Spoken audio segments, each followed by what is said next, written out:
Supercrack Estrella presenta la teoría sueca del amor, lo que Satanás busca en el futuro. Que el Estado sustituya a familia y amigos como red de protección suena a algo muy comunista o socialista, pero en realidad es algo que ya estamos viviendo.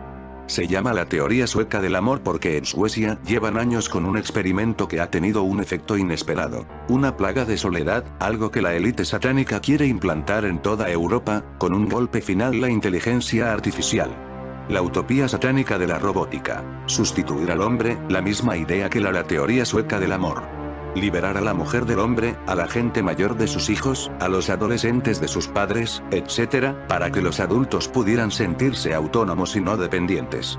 En realidad buscan una eugenesia del ADN europeo y americano y parte de Asia. Los europeos como América Latina y una parte de Asia somos molestos para la élite satánica, somos caros de mantener, con salarios altos que no pueden competir con China o África. Una de las razones por la que Inglaterra se quiere separar de Europa tiene que ver con todo esto. Parece que ellos quieren más a los suyos. En el nuevo orden mundial no habrá gente con libertad de expresión, ni con grandes salarios, será un mundo más parecido al mundo del inframundo antártico, pero el proceso será lento y antes hay que empezar por crear el caos en el mundo.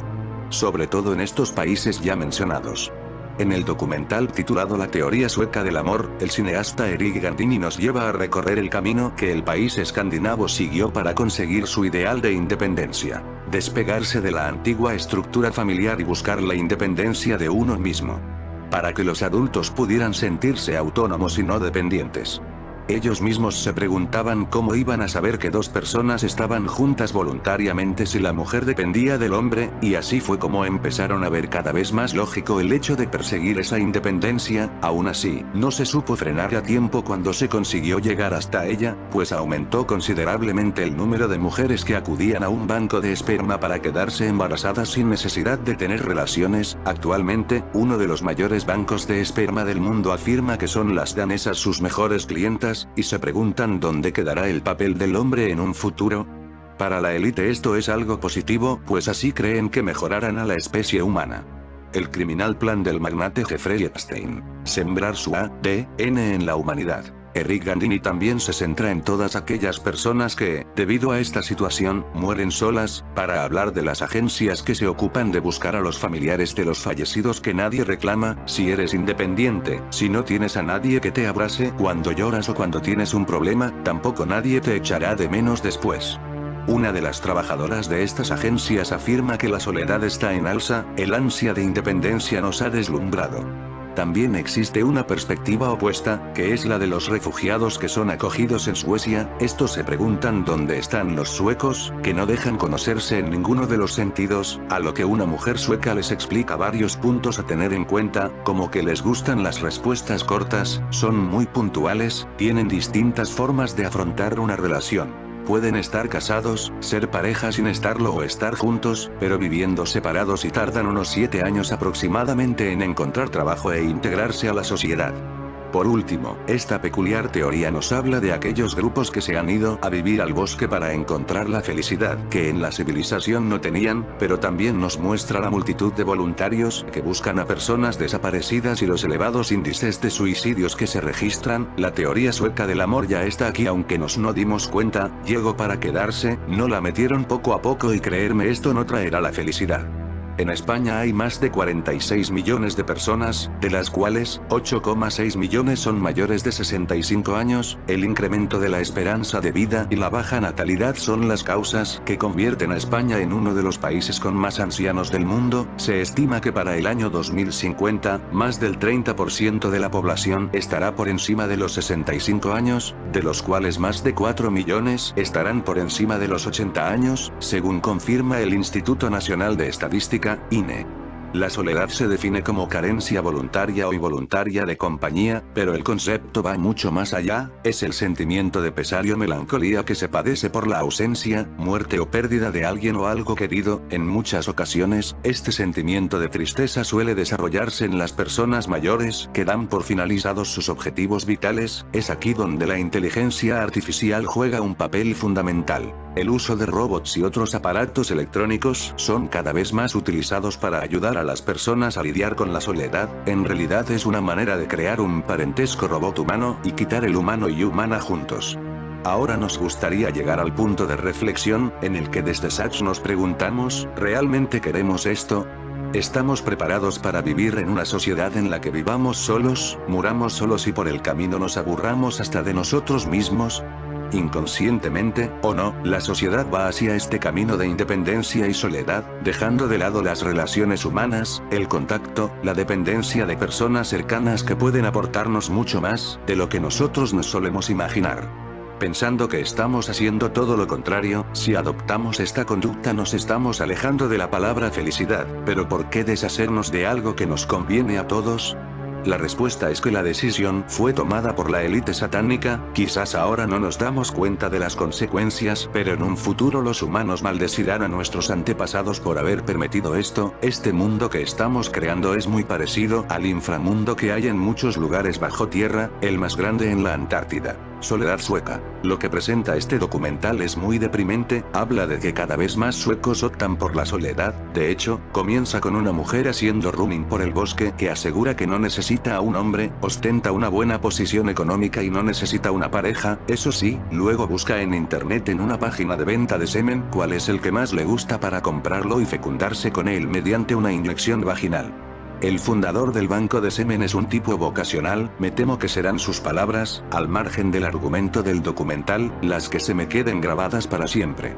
Dice que desde niño sintió fascinación por acumular el semen, empezó a guardarlo en el congelador de casa, experimentando cómo conservarlo, e incluso le pidió espacio en el frigorífico a sus padres para seguir acumulando. Ahora tiene una próspera tienda online de semen, un entrepreneur total. Volviendo al asunto que nos ocupa, esta situación es resultado de unas políticas satánicas de emancipación que se promovieron en Suecia desde los 60, el gobierno intentó que los lazos afectivos entre las personas fuesen selectivos, es decir, que se pudieran escoger, para ello, potenció la autonomía personal de cada individuo, el objetivo era que toda persona fuese económicamente autosuficiente y no se viera obligada a depender de nadie.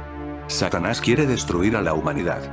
Satanás presenta las cosas como si fueran buenas, pero su intención es la de destruir al hombre, quizá con motivaciones humanistas. El mundo entero yace en poder del maligno. 1 Juan 5:19, esta cita nos da una descripción perfecta de lo que está sucediendo en el mundo, a lo largo de la historia de la humanidad, una confrontación entre dos fuerzas. La fuerza de atracción, cuya fuente está en el corazón herido del crucificado resucitado, y el poder de Satanás, que no quiere ser expulsado de su reino. En el juicio ante Pilato, el gobernador pregunta a Jesús si es un rey, a lo que Jesús responde: sí, como dices, soy rey, yo para esto he venido al mundo, para dar testimonio de la verdad, todo el que es de la verdad, escucha mi voz. Juan 18:37. Jesús quiere que entendamos que su realeza no es la de los reyes de este mundo, sino que, no se impone por fuerza, sino por la verdad de la cual es testigo. Jesús en la cruz atrae a todos a sí mismo, porque es sobre la cruz que la verdad y el amor resplandecen, pero esta fuerza de atracción solo puede tener efecto en aquellos que aman la verdad. En cambio, el enemigo, que sostiene el mundo entero bajo su influencia, domina a través de mentiras. Jesús dice de Satanás: vosotros sois de vuestro padre el diablo y queréis cumplir los deseos de vuestro padre. Este era homicida desde el principio, y no se mantuvo en la verdad, porque no hay verdad en él. Cuando dice la mentira, dice lo que le sale de dentro, porque es mentiroso y padre de la mentira. Juan 8:44. Es homicida, porque él está tratando de matar en el corazón del hombre el deseo de la verdad, al inducir al hombre a la incredulidad, quiere que el hombre se cierre a la luz de la revelación divina.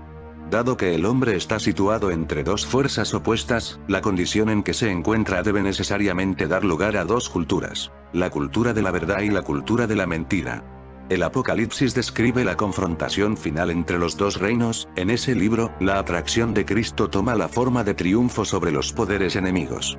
Y fue arrojado el gran dragón, la serpiente antigua, el llamado Diablo y Satanás, el seductor del mundo entero. Fue arrojado a la tierra y sus ángeles fueron arrojados con él. Los mártires lo vencieron gracias a la sangre del Cordero y a la palabra de testimonio que dieron, porque no amaron tanto su vida que temieran la muerte. Ab 12:9-11. Hay ejemplos en nuestra cultura que revelan con claridad la confrontación entre la atracción que ejerce el crucificado resucitado y la cultura de la mentira construida por Satanás. La respuesta es afirmativa. El número de afectados y víctimas no para de crecer, a pesar de que su avance es imparable. Nadie parece hablar de ello, como si nombrarla estuviese prohibido, como si reconocer sufrirla estuviese condenado socialmente. Hablamos de la soledad, la gran epidemia silenciosa del siglo XXI, que calladamente se extiende y afecta ya a una gran parte de la población occidental. Es indudable que la familia ha sido hasta nuestros días el gran antídoto contra la soledad. La fortísima caída de natalidad de los países occidentales, así como la desintegración de la estructura familiar, está teniendo un alto coste e impacto social. Es indudable también que la irrupción del hombre tecnológico ha hecho mucho por incrementar esta epidemia. Las consolas han vencido a los libros, y los móviles han perdido incluso la cercanía de la voz, las miradas se han sustituido por likes, y las cartas de amor han dado paso al Tinder instantáneo. Hombres y mujeres estamos más lejos que nunca, pareciendo que hay muchos que nos quieren convertir en enemigos. Las horas de redes sociales y consolas no paran de aumentar y las de paseos y cañas con confidencias disminuir. La semana pasada asistí en un restaurante a una escena muy curiosa: 6 adolescentes reunidos en una mesa, pero que apenas hablaban ni se miraban. Fijos cada uno con su mirada en el móvil, sonreían de vez en cuando a la pantalla, ignoro si hablaban entre ellos o con terceros. Extraña forma moderna de concebir la amistad. Pero por encima de este efecto tecnológico, tengo un muy personal diagnóstico que pretende buscar la raíz última del problema, que estaría detrás no solo de la epidemia de soledad, sino de muchos otros males que nos aquejan. El responsable sería el egocentrismo de una sociedad y sus individuos. Estamos acostumbrados a mirar derechos y no deberes, a exigir en lugar de pensar en dar, a pensar en definitiva en nosotros mismos en lugar de en los demás. No tenemos ojos para el vecino que sufre o se siente solo.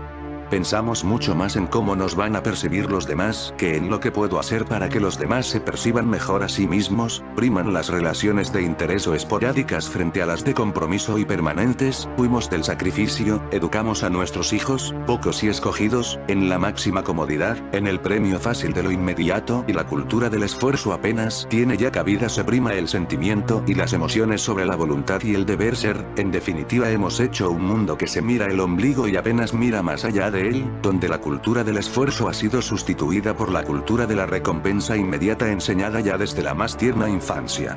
La tecnología satánica está al servicio del diablo.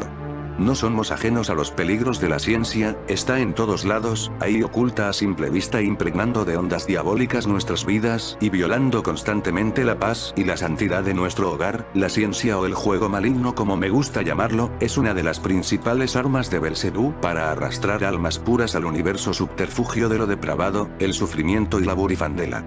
La tecnología es el hijo deforme de la ciencia, y por culpa de esta, a veces nuestra controlada lista de pecados aumenta y perdemos oportunidades de ir al reino de los cielos. La ciencia es principalmente satánica porque nos obliga a utilizar el razonamiento. Si se sigue el camino que el razonamiento señala, podemos vernos llegando a pensamientos ateístas y diabólicos, así que hay que tener mucho cuidado con lo que se piensa. Nunca debemos escuchar atentamente la mentira científica, ya que Satán se puede meter en nuestras cabezas y lograr así que pongamos en duda la verdad indiscutible de la única y verdadera religión. Amén, amén y amén. ¿Cómo evito que el mandiga viole mis ideas? Que son la verdad absoluta y punto final. En el caso de estar expuestos a un discurso científico, ateo satánico, como por ejemplo, teorías científicas no válidas, evolución, gravedad, matemáticas, heliocentrismo, clonación, etc., o argumentos históricos mentirosos y poco creíbles, religiones más antiguas y diferentes, antropología, geología, etc., lo mejor que podemos hacer es gritar muy fuerte una plegaria para interrumpir el discurso, o en el caso de no poder hacerlo, al menos nosotros no lo escucharemos. Podemos también cantar salmos o simplemente taparnos los oídos y correr. La llaman la cuarta revolución industrial, mienten. Las tres anteriores, vapor, electricidad, informática, tenían un sentido instrumental. Estaban al servicio del hombre. Se referían a accidentes. Esta se dirige a la esencia, la que está en marcha, la que ya está llamando a las puertas, sin debate, con una información para indigentes mentales, como si se tratara de juguetes mecánicos, como ositos de peluche que no necesitan que se les dé cuerda. Tiene como finalidad sustituir al hombre. Debemos reivindicar a Ned Ludd, el joven de Leicestershire que en 1799 destruyó máquinas que dejaban sin trabajo a los obreros. Es posible que fuera un visionario. Y eso que aquella revolución industrial era inocente, al lado de lo que afrontamos, mejoró los caminos con Telford, puso en marcha los trenes con George Stephenson y los viajes comerciales a vapor por mar con Robert Fulton, se puso en marcha la industria textil del algodón que dio a la humanidad ropa limpia y barata, los avances médicos hicieron aumentar la población y eso generó un mercado humano más amplio al que había que servir con nuevas industrias que generaban nuevos puestos de trabajo, el hombre siguió siendo el centro y los adelantos técnicos estaban a su servicio, ahora no. Ahora, de nuevo, se ha puesto en marcha el ancestral y permanente objetivo satánico: acabar con el hombre, con la creación.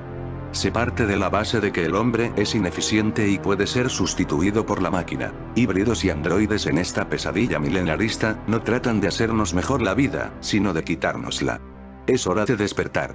¿Para qué se necesita al hombre si todo lo pueden hacer las máquinas? Ese es el final del camino, un final que está a la vuelta de la esquina. Podríamos ser más felices sin hacer nada, desarrollando nuestra creatividad, se nos dice, pero a cambio de no hacer nada, ¿qué retribución obtendríamos? ¿Quién nos mantendría ociosos y para qué? El hombre fue creado ut operaretur, para que trabajara, dice el Génesis, en eso estriba su dignidad y también su poder. Despojado de ello, ¿qué sentido tendría? Para comprar los nuevos robots, pero, ¿con qué? Para eso ya estarían, en último término, los robots.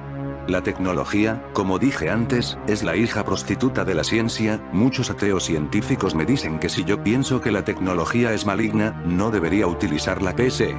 Pero mi verdad es irrefutable y lo voy a dejar en evidencia con este pasaje de la Biblia. Y así fue como Belgaralel comió sus granos y abalanzó sobre el más joven de sus hijos y castigo por mirarlo con poco respeto. Corintios 23, 23 minutos, 11 segundos, abajo. Se crearán nuevos puestos de trabajo de ingenieros de robótica, de talleres de robot, pero eso también podrán hacerlo, precisamente, los robots. Estos pueden incrementar sus conocimientos y programar a otros. Es un proceso que dota a la máquina de autonomía, que la saca fuera de control. La utopía incluye máquinas androides capaces de generar y tener sentimientos, incluido el odio. ¿Hacia dónde conduce esta utopía demoníaca que se nos vende en los telediarios como una simple curiosidad? Es preciso un debate, es imprescindible una explicación, es urgente una toma de decisiones en la que el hombre y el demos puedan participar. Estos son tiempos de confusión en los que la oración es más necesaria que nunca. El desarrollo completo de la inteligencia artificial podría significar el fin de la especie humana, ha advertido Stephen Hawking. Elon Musk, el fundador de Tesla y SpaceX, ha ido aún más allá y asegura que el desarrollo incontrolado de la inteligencia artificial sería más o menos como invocar al diablo. Esas son sus palabras, pero sus hechos van por otra parte. Está invocando de continuo y cada vez más fuerte al diablo. ¿De dónde pensamos que ha sacado Elon Musk conocimiento para lanzar artefactos al espacio con mayor garantía que la agencia rusa o la agencia americana? Y hasta cohetes que aterrizan de vuelta solos, que ni rusos ni americanos lograron jamás en 70 años.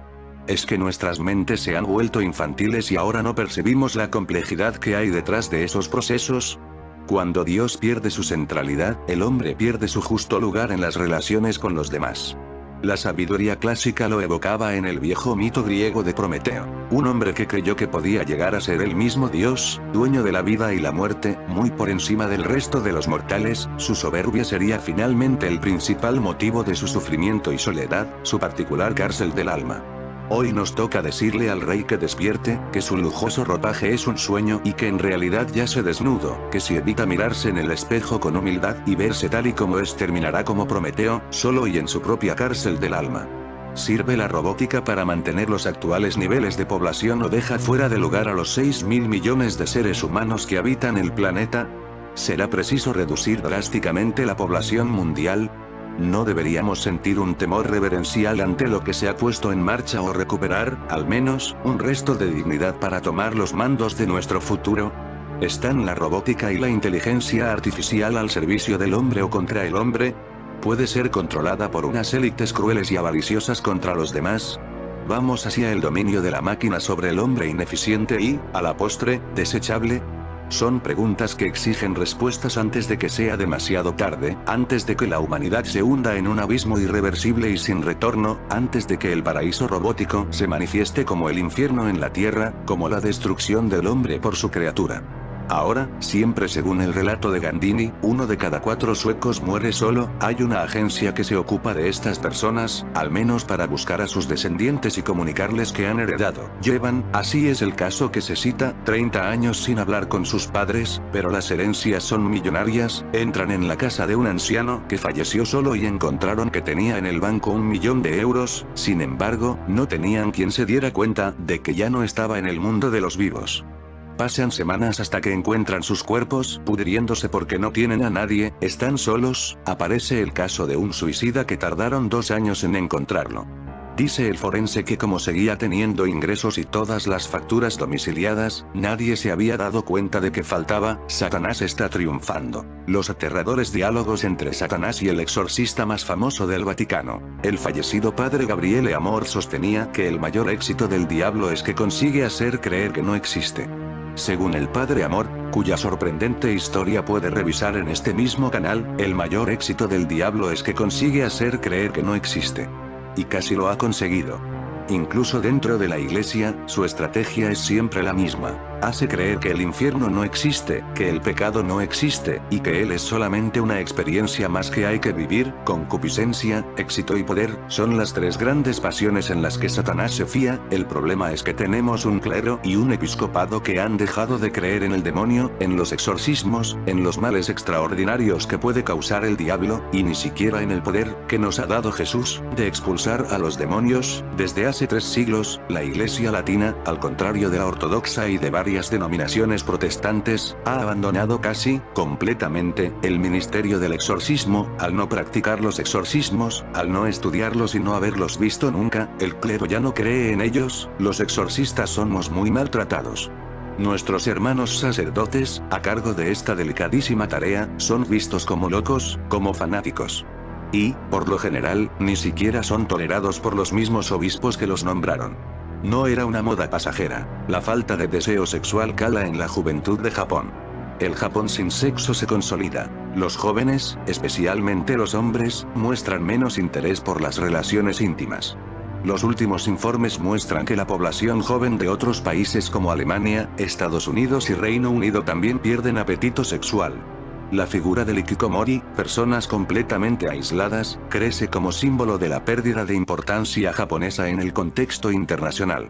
El Japón sin sexo se ha convertido en una frase repetida por los medios, reforzada por la caída en picado de la natalidad y el envejecimiento de la población, que hace pensar en un futuro Japón sin japoneses. Este retrato de una sociedad célibe es especialmente paradójico en un país con un imaginario cultural lleno de imágenes eróticas, desde los shunga, representaciones sexuales sobre la primavera grabados en madera del siglo XVII, hasta el manga y anime porno, mal llamado hentai perverso por los no japoneses. La vida sexual de los japoneses, sin embargo, ha desaparecido casi por completo. En Japón todos parecen ser obreros de una maligna empresa global que pretende cargarse a toda la humanidad. El daño que han hecho ya con el desastre nuclear en Fukushima no tiene precedentes. Si este fue un accidente o a propósito, nada cambia el destino del Océano Pacífico, que está siendo contaminado con material radioactivo desde el 2011. Porque es bien sabido que los japos siempre están buscando tocar fondo. Japón es el líder mundial en suicidios. El cine de Hollywood satánico, judío y masón gusta de vendernos una imagen muy agradable del Japón. Gente honorable, trabajadora, que viste sencillamente con un kimono, bebiendo té verde y practicando caligrafía y meditación, y su juventud siempre dando el todo en las escuelas, rebosantes de niños ricos, sanos e inteligentes. Pero nada más alejado de la realidad.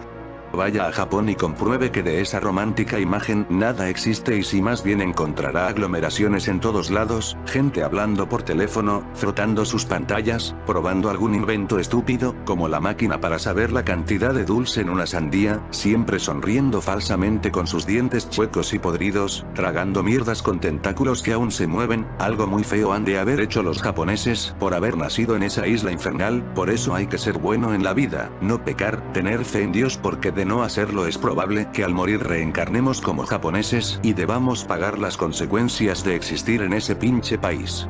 El informe más reciente de la Universidad de Tokio utiliza datos financieros, regionales y generacionales para analizar la crisis de virginidad japonesa, y no es de extrañar. Dentro de la cantidad de varones que no tienen relaciones sexuales, el grupo mayoritario está formado jóvenes que no tienen un buen trabajo remunerado, un 25%.